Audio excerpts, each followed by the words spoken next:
somewhere else in the world, put it somewhere else in Chicago even, it's not going to make sense why it looks that way because it's divorced from its context. So that one is known by its address, 333 West Wacker Drive. The same company that did that pink castle-like building also did that building.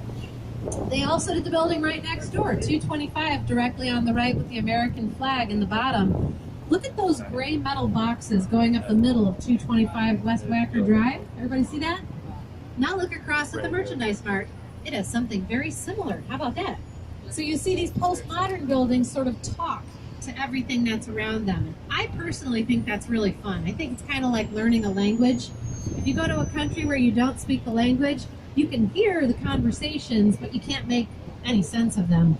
Well, going through a city like this without knowing why things look the way they look is like listening to a conversation that you can't understand. Well, now that you're learning a little bit of the vocabulary, now you'll be able to hear the conversation. Now, coming up on the left after this upcoming bridge, you guys are actually going to be getting a nice up-close view of an example of what we used to put on the Chicago River. We used to line the Chicago River with warehouses like the one coming up on the left. The one with the clock tower coming up on the left is from 1913. It's called the old Reed Murdoch Warehouse. And as soon as we go under the LaSalle Street Bridge, I want you guys to notice that it's actually an asymmetrical building. You wouldn't notice it unless somebody like me points it out to you.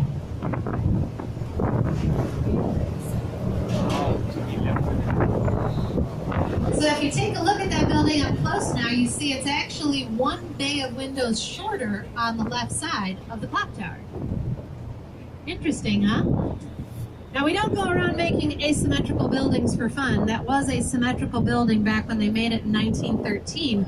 Unfortunately, about 10 years later, the city decided to widen LaSalle Street that we just passed under. So instead of going around the existing building, which would have put a big ugly kink in our very efficient grid system of streets, they literally plowed right through the building. They took off a bay, finished off the edge. Nobody even notices. Chicago, the city that works. Now, you might be curious about these corn cobby buildings coming up on the left. Real quickly, before I tell you about those, look ahead of yourselves to the right, and you're going to see a building in the distance that has gold up on top. Everybody see that? Usually someone's curious about that. That's from 1928. It's called the Carbide and Carbon Building. And you know how you could tell it was from probably the 1920s? Because all that frosting up on top. Real gold on top of a building, that is massive frosting up there. Now back to these corn cobby buildings. Once we can see them up close after we go under this bridge, you're going to understand why they are called Marina City. Because there's a marina down at the bottom. There's also places to park your cars, which is all professional valet, by the way. They don't trust people to park their own cars there. You can live in there, you can park your cars there, you can park your boats there, you can go to restaurants down at the bottom. It is a city within a city.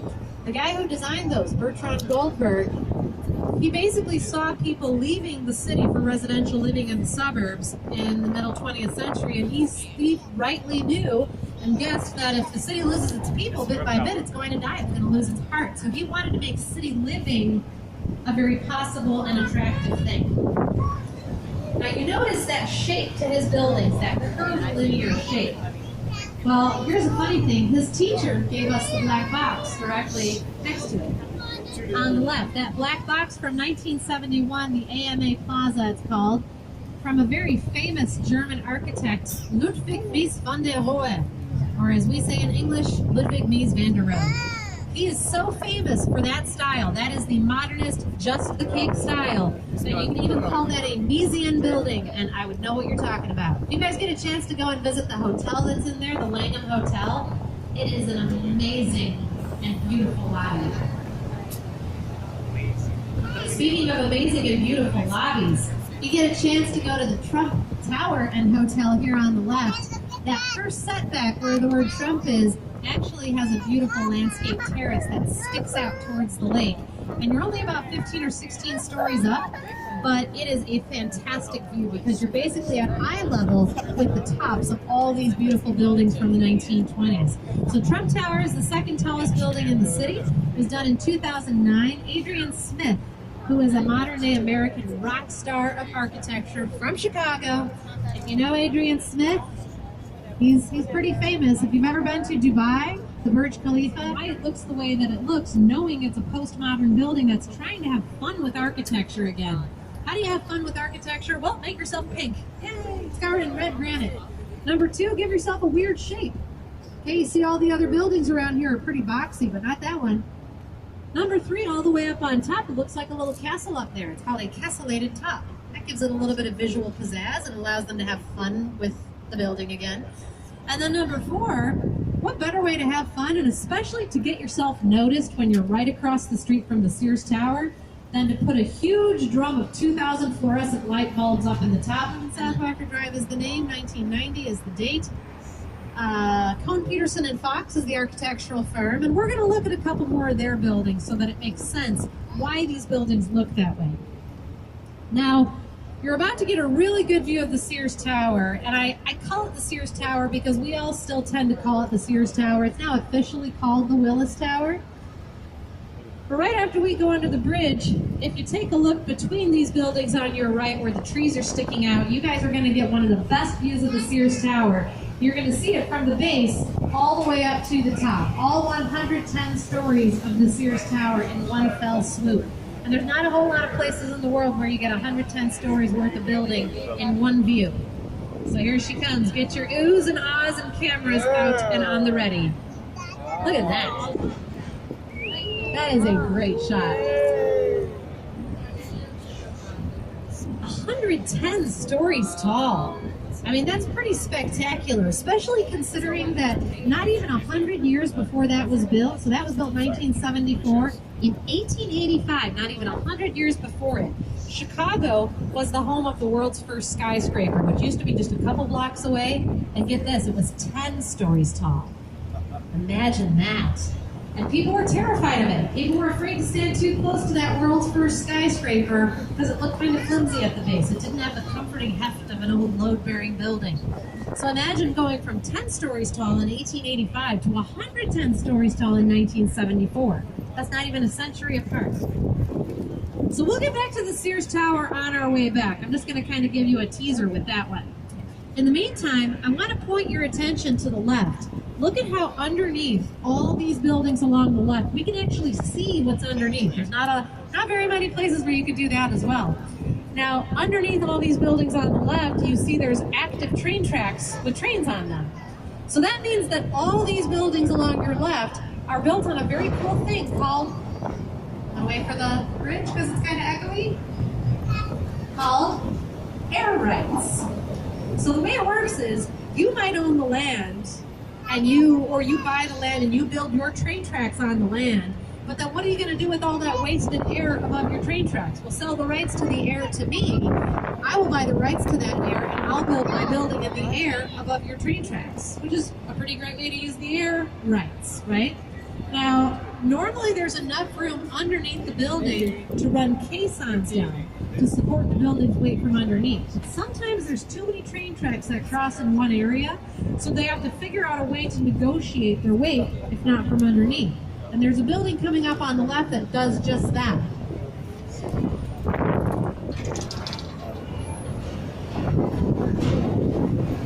So ahead of you on the left at the end of the upcoming bridge, you see the Boeing headquarters building. It's a kind of gray and silver striped building coming up on the left.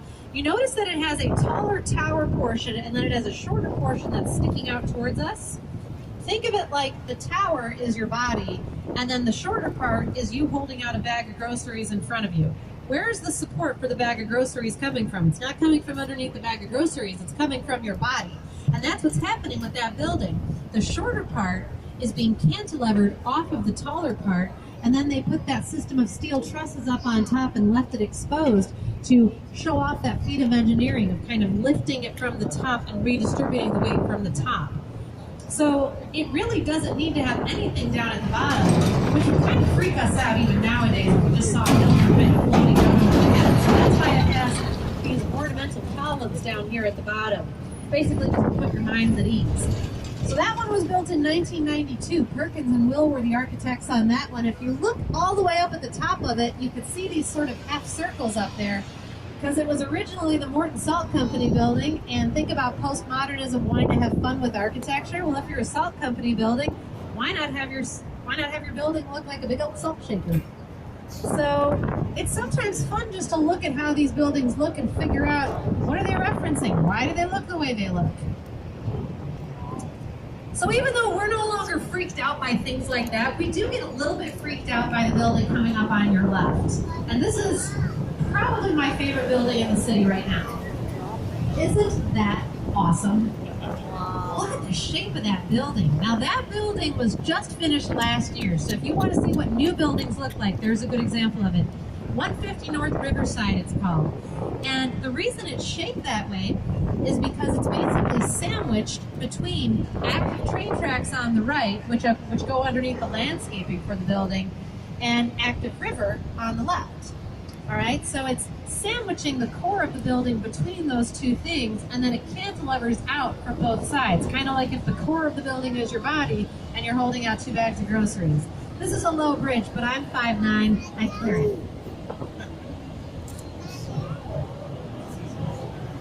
I also just like to impress you all with my courage.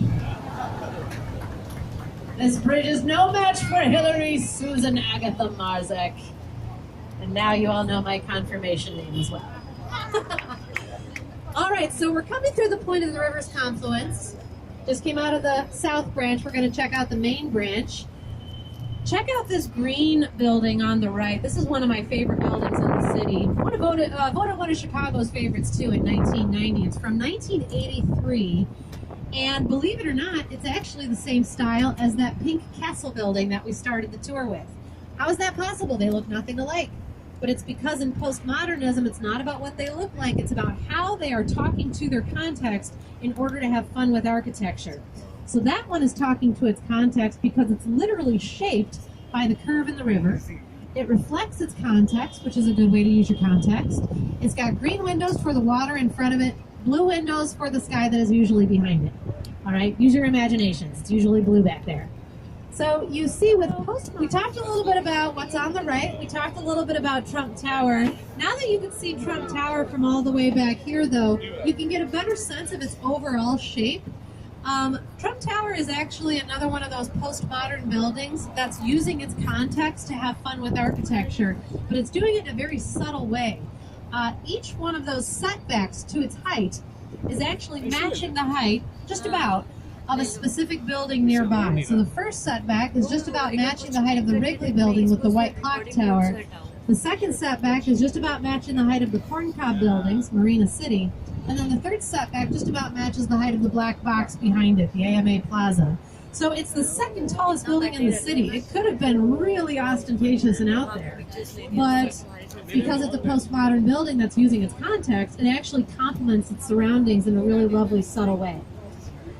Now, over on the left, we always say if things are going well financially for a city, you're going to see cranes on the skyline. You see cranes right here. What is under construction right here? It's called Vista Tower. It's going to be finished in 2 years, 2020, they're saying. And it's by Jeannie Gang of Studio Gang. It's basically going to be a 3-building mixed-use complex that'll have condos in it, it'll have a hotel in it, it'll have offices in it. And when it's finished, it's going to officially be the first tallest building in the world designed by an architectural firm directed by a woman. So it's pretty cool that we get that back. We used to have the title, we lost it for a few years, but we're going to get it back. Now, the building that gave us that title for some time is coming up on your left, behind this silver triangular building. By the way, remember that this silver triangular building is a triangle? We're going to talk about triangles a little bit later, but I'm going to plant that seed right now. Just behind the silver triangle on the left, you see glimpses of this building that has wavy balconies. Everybody see that? How cool is that building? So that is called Aqua. Aqua. And that was designed also by Jeannie Gang of Studio Gang, finished in 2010. Water that is so filthy, it's actually flammable. It's pretty nasty. And then that water was naturally emptying out into Lake Michigan, which is where we get our drinking water from. It's also where about 120 suburbs get their drinking water from. So you basically have nasty polluted river water emptying into your water supply. So we killed off thousands of our own population in the 1800s with diseases like cholera. A lot of pretty things, so something had to be done. Did we stop polluting the river? No, not back then. Not back then anyhow. We weren't thinking green in the 1800s. I'll tell you how we cleaned it up right after we go under this bridge.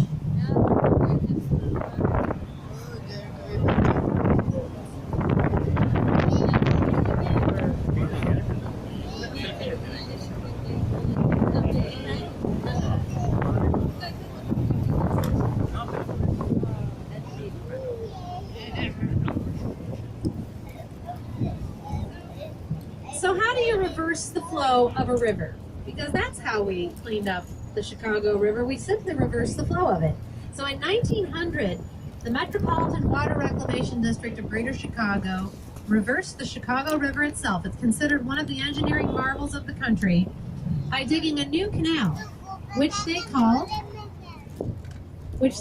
the Chicago Sanitary and Ship Canal. They basically dug this new canal alongside the south branch of the river. They dug it lower than the south branch of the river.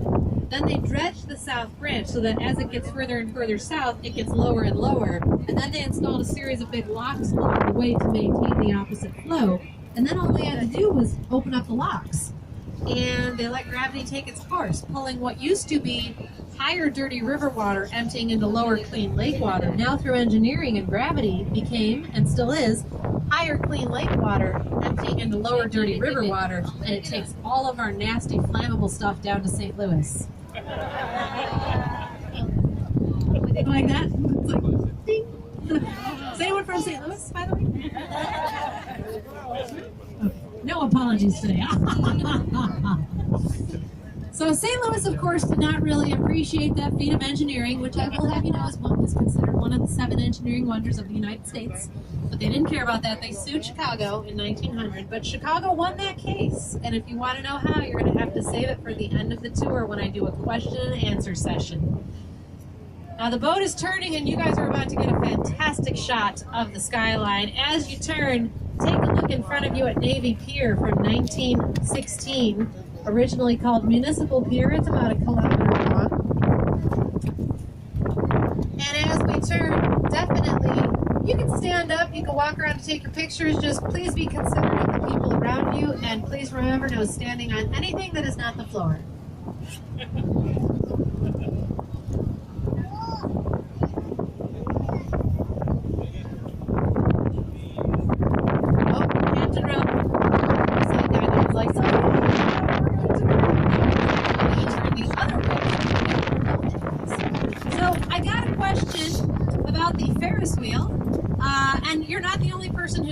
By the way, some people have asked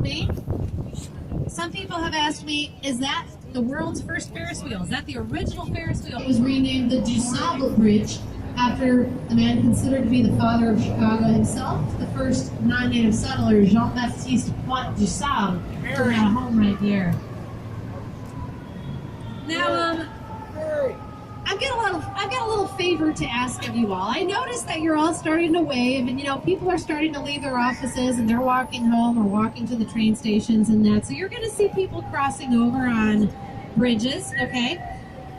I personally like, and it really tickles me, when we have an entire boatload of people waving together like the Queen. Okay, so can we all try it? Okay, not to be confused with Miss America. Miss America, Queen of England. Okay, think of it like fluffing someone's hair. Aquanet, right? So, trust me, it is one of the biggest perks of doing a boat tour is getting to freak people out on a bridge, because you'll see people on a bridge being like, oh my God! And then we're all just very classy, like, mark my words, you'll see it's fun. All right. Oh, we can even do it to another boat.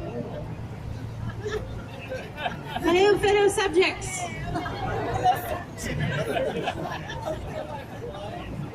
All right. The power of a microphone. All right, coming up on the left after this bridge, I'm sure you guys have been curious about the building with those little temples up on top, Tempietos, they're called. and a belvedere in the center. You're going to get another good view of it right after we cross under the bridge. It's called the Jewelers Building. And Tempietto's on top of a building that is frosting up there. 1926 is when that one was built. The Jewelers Building used to house offices for jewelers and their trade, and they had an elevator installed within that building, first of its kind in the world, that could take those guys with their cars up to their offices, which made them feel nice and safe, until they found out that Al Capone himself supposedly operated a speakeasy right up under that middle cupola, which somewhat compromised that security.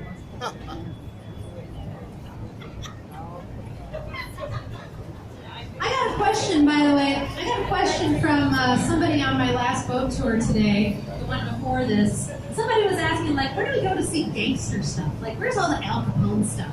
Well, the thing is, you can do, like, gangster tours that will tell you totally false stories about, like, this is a haunted bullet hole. It's like, no, it's not. It's the hole where the sign for the church used to be hanging. Holy Name Cathedral, by the way, if you're wondering what that is. But if you want to see, like, actual Al Capone stuff, I recommend going to a place called the Green Mill. It's a jazz club in Uptown. It used to be owned by Al Capone's partner, Machine Gun Jack McGurn. And talk about feeling like you've been thrown back in time when you go there. Like, the inside just feels like you're back in the 1930s. They can actually show you which booth was Al Capone's booth. It was the one that was positioned where he could see both exits. And if any of you are local, Tuesdays and Thursdays are my favorite nights to go. Tuesdays, there's a local 1920s and 30s ragtime jazz band that plays. They're called the Fat Babies. And then on Thursdays, the Alan Gressick Swing Shift Orchestra plays. But you can really go there any night. It's a fantastic place. Back to architecture, on the left, look at this building that looks like a big glass box with chunks taken out of it.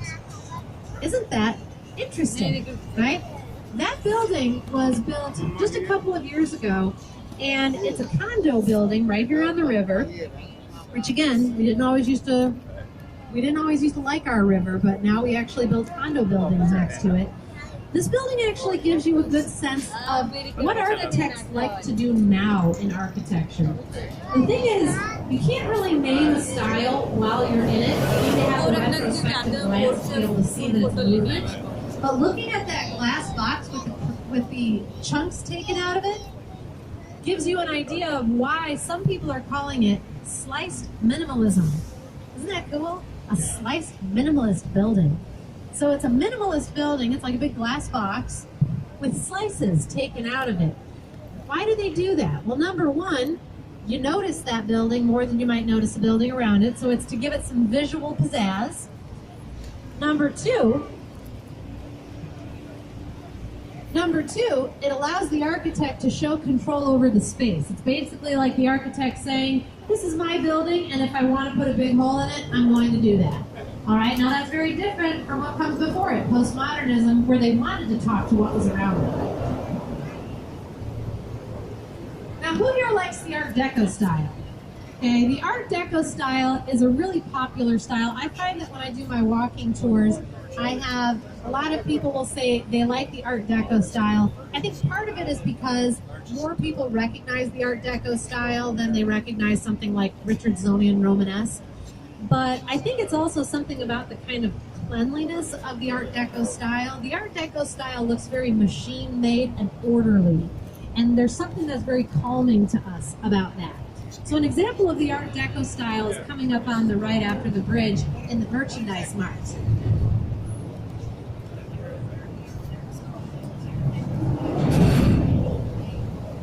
And some people that are dying to be waved to like the Queen. Hello everyone. Welcome to the commodities.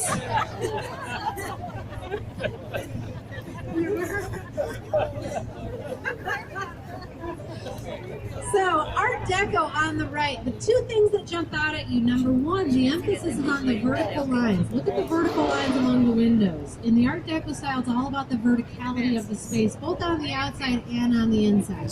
The second thing is the machine-made look to the details.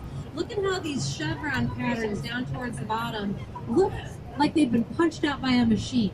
Okay, so if you go back to the cake analogy, This is like the cake with some frosting left on it, but the frosting that's left is a very mechanically punched out, very pared down frosting. All right? That one comes from 1931. Same people who did the Wrigley building with the clock tower did that one. They're called Graham Anderson, Probst, and White. Now, after we go under the bridge, turn back in your seats and take a look back at the merchandise mart. Because once you can see it from the front and the side, you get a much better sense of how enormous that building is. It's gigantic. In fact, and I'm going to need your help on this one, that building is so large. How large was it? I give up. Now to turn back into a mermaid. All right, let's try it again. That building is so large. Thank you. That it used to have its own zip code, 60654.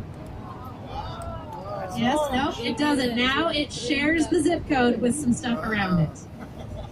In fact, that building is so large that they used to use roller skates to get around from one end to another. So it's pretty convenient that Chicago also invented the roller skate. That's right, everyone. We invented the skyscraper, the roller skate, softball, the brownie. If you want to have the original recipe brownie, you know where you go? Anybody know?